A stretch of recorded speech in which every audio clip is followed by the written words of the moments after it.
Hello दोस्तों, कैसे हो आप सब।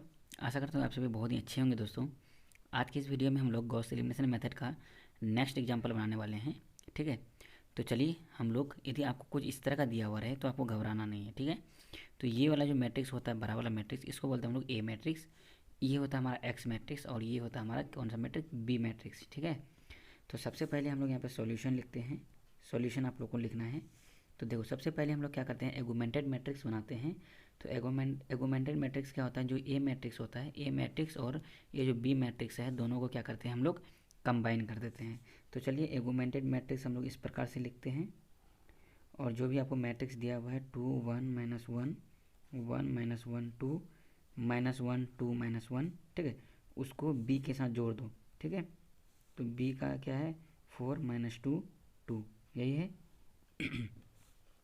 तो चलिए, अब हम लोग क्या करेंगे दोस्तों, सिंपली आपको क्या करना है, यहाँ पे 1 बनाना है। ठीक है, जब आपको यहाँ पे 1 बनाना है और आप नीचे में देख सकते हो यहाँ पे 1 है, तो आपको एक अथॉरिटी दिया जाता है कि आप क्या कर सकते हो, किसी भी रो या किसी भी कॉलम को किसी के साथ क्या कर सकते हो, चेंज कर सकते हो। ठीक है ना। तो हम लोग यहाँ पे क्या करते हैं कि जो हमारा रो टू है उसको हम लोग रिप्लेस कर देंगे किसके साथ, रो 1 के साथ। मतलब रो 2 को रो 1 में लिखना है और रो 1 को रो 2 में लिखना है। ठीक है, जैसे कि देख सकते हो यहाँ पर ये डॉट बी इस तरह का मैट्रिक्स है।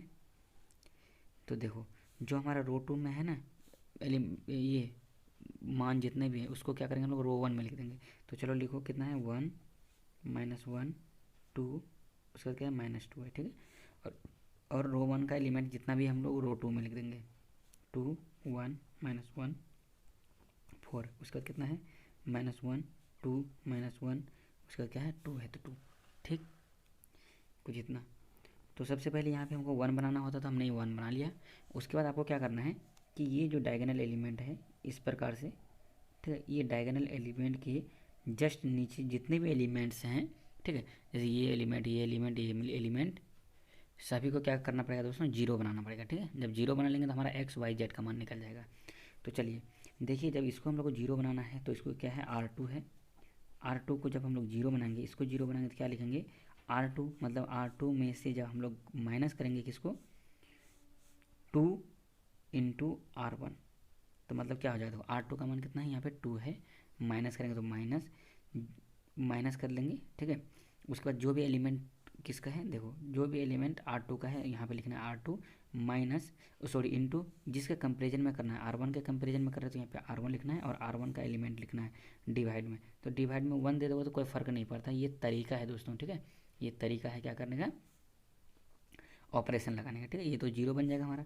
उसी तरह से इस पर भी ऑपरेशन लगाओ, क्या हो जाएगा, ये R3 है, इसको हमको जीरो बनाना है। ठीक है, R1 के कंपेरिजन में, तो यहाँ पे लिखेंगे R3, क्या हो जाएगा, R3। देखो यहाँ पे पहले से माइनस है। ठीक है, तो यदि -1 है यहाँ तो हम लोग +1 लिखेंगे, प्लस लिखेंगे यहाँ पे।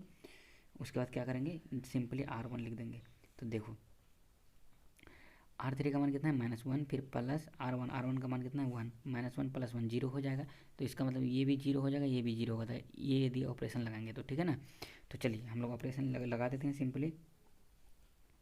A.B, जिसको एगुमेंटेड मैट्रिक्स बोलते हैं। रो 1 में कोई चेंज नहीं होगा, 1 -1 2, उसके बाद -2 है तो -2 रहने दो। उसके बाद R2 में हमारा चेंजेस होगा। तो क्या कह रहा है कि R2 -2 R1, तो R2 का मान कितना है, देखो 2 है, तो R2 की जगह पर 2 रखो, -2 इंटू R1, R1 की जगह पे 1 लिखो। जस्ट इसके ऊपर में जो भी एलिमेंट है इसको R1 मानेंगे। ठीक है, तो 1, तो यहाँ से आपका मान कितना निकल गया, 0। ठीक, उसी तरह से देखो यहाँ पे R2 की जगह पे आप 1 रखो, 1 -2 इंटू R1 की जगह पे देखो कितना है, -1 है, तो यहाँ पे -1 लिखो। तो कितना हो जाएगा, 1 + 2 = 3 हो जाएगा। ठीक है, तो यहाँ पे आपको 3 लिखना है। ठीक, उसी तरह से यहाँ पे क्या हो जाएगा, -1 हो जाएगा, यहाँ पे -1 -2 इंटू R2 का मान कितना है, 2 है, तो यहाँ से आपका मान क्या निकल जाएगा, -5 निकल जाएगा। तो मैं यहाँ पे करके दिखाता हूँ। R2 की जगह पे आपको क्या लिखना है, -1 लिखना है। ठीक, उसके बाद फिर माइनस, तो -2 इंटू R2 की जगह पे कितना है, 2 है, यहाँ पे देख सकते हो 2 है, 2 लिखेंगे। R1 की जगह पे 2 है, तो यहाँ पे क्या जाएगा, -1 -4, तो कितना हो जाएगा, -5 हो जाएगा, -5। उसी तरह से यहाँ भी लगाना है।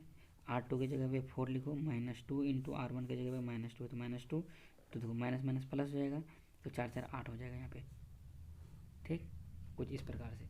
अब देखो, उसी तरह से R3 में ऑपरेशन लगाओ तो R3 क्या करता है, R3 प्लस R1, तो R3 का मान कितना है -1 प्लस R1, R1 का मान कितना है 1, -1 प्लस 1 कितना हो जाएगा, यहाँ पे 0 हो जाएगा। यहाँ पे कितना हो जाएगा 2, 2 प्लस है तो प्लस, यहाँ पे क्या देखो क्या हो जाएगा, R3 का मान कितना है 2 है, यहाँ पे हमको क्या दिया हुआ प्लस दिया, तो प्लस किसको R1 के साथ, R1 का मान कितना है -1, तो यहाँ पे -1 ब्रैकेट में लेना पड़ेगा ना, तो 2 प्लस -1, तो यहाँ पे क्या बन जाएगा 1 बन जाएगा। तो यहाँ पे मैं आपको बहुत ही बेहतरीन तरीका से मैं बता रहा हूँ कि कहीं पे आपको कन्फ्यूजन नहीं होना है, ठीक है। देखो फिर इसको क्या करना है, R3 प्लस R1 करना है, तो देखो -1 प्लस 2 कितना हो जाएगा, यहाँ पे आपका +1 हो जाएगा, ठीक है। उसी तरह से यहाँ पे क्या हो जाएगा 0 हो जाएगा, ठीक। तो देख सकते हो दोस्तों आपका ये जो डायगोनल एलिमेंट है इसके नीचे का 2 एलिमेंट हमारा 0 हो चुका है। अब हम लोग इसको 0 बनाएंगे, तो इसको 0 बनाने के लिए किसके कंपैरिजन में 0 बनाते हैं, इसके जस्ट ऊपर वाला, इसके कंपैरिजन में R2 के कंपैरिजन में इसको 0 बनाते हैं, ठीक है। तो हम लोग क्या लिखेंगे, ये कौन सा एलिमेंट है, R3 का एलिमेंट है, इस प्रकार से देख सकते हो ये R3 का एलिमेंट है, तो R3 लिखेंगे। तो R3 में से जब हम लोग क्या घटाएंगे तो हमारा 0 बन जाएगा। तो आपको कैसे लगाना है ऑपरेशन मैं बताता हूँ। R3 लिखना है माइनस R3 का एलिमेंट, R3 का कितना एलिमेंट है 1 है, तो 1 लिखना है। और किसके कंपैरिजन में करना है, R2 के कंपैरिजन में करना है। कभी भी इसको जो 0 बनाना है R2 के कंपैरिजन में, तो इस लाइन को बोलते हैं R2, इसको बोलते हैं R1 और इसको बोलते हैं क्या R3, ठीक है। तो R2 के कंपैरिजन में करना, तो यहाँ पे लिखेंगे R2, तो 1 इंटू R2 तो R2 ही हो जाएगा, डिवाइड बाई जो भी R2 का एलिमेंट है, R2 का एलिमेंट कितना है 3 है, तो आपको यहाँ पे 3 लिखना है, ठीक है। तो देखो यहाँ पे ऑपरेशन लगा के देखो 0 हो जाएगा। देखो जैसे R3 का मान कितना है 1 है, तो 1 लिखो, माइनस R2 का मान कितना है 3 डिवाइड बाई कितना है 3, तो यहाँ से मान कितना निकल जाएगा, 3 से 3 भागा तो 1 हो जाएगा, तो 1 - 1 0 बन जाएगा ना, ठीक। तो उसी तरह से आपको क्या लिखना है यहाँ पे, फिर एगुमेंटेड मैट्रिक्स इस प्रकार से लिखना है। और फर्स्ट रो में कोई चेंजेज नहीं होगा, सेकंड रो में भी कोई चेंज नहीं होगा, ओनली थर्ड रो में चेंजेस होगा, ठीक है ना। तो 1 - 1 2 -2 हो जाएगा, यहाँ पे 0 3 -5 और यहाँ पे 8 हो जाएगा। अब ऑपरेशन लगाओ, तो यहाँ पे यदि 0 रखोगे 0 माइनस R2 भी 0 ही है, डिवाइड बाई 3 करो तो यहाँ भी 0 ही हो जाएगा आपका। और यहाँ पे आपने अभी लगा के देखा ऑपरेशन, R3 की जगह पे 1 माइनस R2 डिवाइड बाई 3 किया तो यहाँ भी आपका 0 आ गया। उसी तरह से आप यहाँ पे पुट करो, R3 की जगह पे क्या पुट करोगे, यहाँ पे देखो कितना है 1 है, तो 1 पुट करो, यहाँ पे देखो 1 पुट कर दिए हैं, माइनस R2 की जगह पे देखो कितना है -5, तो माइनस माइनस प्लस हो जाएगा 5 डिवाइड बाई 3, तो यहाँ से LCM लो कितना हो जाएगा 3 + 5 कितना हो जाएगा 8 डिवाइड बाई 3 हो जाएगा, ठीक है। तो हम लोग यहाँ पे लिखते हैं 8 डिवाइड बाई 3। और उसके बाद यहाँ पे क्या हो जाएगा देखो, R3 की जगह पे हम लोग क्या लिखेंगे 0 माइनस R2 की जगह पे क्या लिखेंगे हम लोग -2, सॉरी R2 की जगह पे 8 है ना, तो R2 की जगह पे हम लोग क्या लिखेंगे 8 डिवाइड बाई 3, तो क्या हो जाएगा हमारे पास -8/3 हो जाएगा, ठीक। चलिए अब एक चीज़ मैं बताना चाहता हूँ कि दोस्तों ये जो होता है फर्स्ट कॉलम, इसको बोलते हैं क्या, ये जो है इसको हम लोग बोलते हैं फर्स्ट कॉलम। इसको नीचे से देखोगे इसको फर्स्ट कॉलम बोलेंगे, ये हमारा होता है सेकेंड कॉलम, ठीक है। ये हमारा क्या होता है जेड, मतलब थर्ड कॉलम, ठीक है। ये first column, second column, third column होता है, ठीक है। ये एक्स को रिप्रेजेंट करता है, ये वाई को रिप्रेजेंट करता है और ये एक्स को रिप्रेजेंट करता है, जेड को रिप्रेजेंट करता है। मतलब ये जो है हमारा एलिमेंट जेड वाला एलिमेंट है, तो क्या हो जाएगा, ये देखो सबसे ऊपर से लिखता हूँ, यहाँ पे क्या है एक्स वाला, तो ये एक्स हो जाएगा, फिर -1 है तो यहाँ पे -y हो जाएगा, फिर ये 2 है तो प्लस में लिखना 2 जेड एलिमेंट है, यहाँ पे क्या हो जाएगा -2 हो जाएगा, ठीक।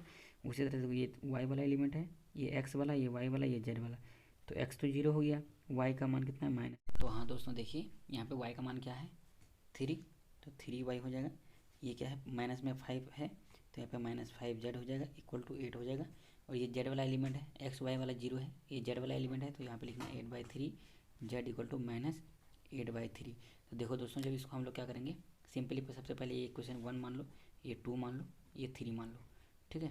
तो देखो यहाँ से हम लोग जेड का मान निकाल लेते हैं, जेड का मान क्या हो जाएगा -8/3 है, ये गुना में मतलब इधर है, गुना में इधर जाएगा तो भाग में चले जाएगा, तो ये पलट जाएगा 3/8 हो जाएगा, तो 3 से 3 कैंसिल, 8 से 8 कैंसिल, तो जेड का मान जो यहाँ से आएगा -1 आ जाएगा, ठीक। अब क्या करो, इस जेड का मान यहाँ पे पुट कर दो, तो जब जेड का मान इक्वेशन 2 में पुट करोगे क्या है, देखो यहाँ पे क्या है 3y माइनस 5 इंटू जेड का मान -1 है इक्वल टू 8, तो यहाँ पे क्या हो जाएगा 3y इक्वल टू क्या हो जाएगा +5 हो जाएगा, माइनस माइनस +5 बराबर कुछ पड़ जाएगा तो क्या हो जाएगा -5। तो 8 में से 5 जाएगा क्या हो जाएगा 3, तो 3 से 3 कट जाएगा, तो यहाँ से y का मान आपका क्या हो जाएगा 1 हो जाएगा। ठीक है, अब क्या करो इस y का मान और z का मान इस इक्वेशन में पुट कर दो। चलो मैं यहाँ पे पुट कर लेता हूँ। ठीक, तो देखो x है तो x रहने दो, माइनस y का मान कितना है 1 निकला है, प्लस z का मान कितना निकला है हमारे पास -1, तो 2 इंटू -1 हो जाएगा इक्वल टू -2। ठीक है, तो x क्या हो जाएगा -1, यहाँ भी हो जाएगा -2 इक्वल टू -2 हो जाएगा, तो x इक्वल टू -3 हो जाएगा, -1 -2 -3 हो जाएगा, बराबर के उस पर जाएगा तो +3 हो जाएगा, तो -2 +3, तो यहाँ से x का मान भी क्या निकल जाएगा 1 निकल जाएगा। ठीक है, तो कुछ इस प्रकार से दोस्तों हम लोग क्या करते हैं क्वेश्चन को सॉल्व करते हैं। तो आशा करता हूँ ये वीडियो आपको बहुत ही बेहतरीन लगा होगा। यदि अच्छा लगा होगा थोड़ा सा भी तो प्लीज़ इस चैनल को सब्सक्राइब जरूर करना और सपोर्ट जरूर करना दोस्तों। चलिए मिलते हैं इसी के साथ नेक्स्ट वीडियो में, तब तक के लिए जय हिंद जय भारत।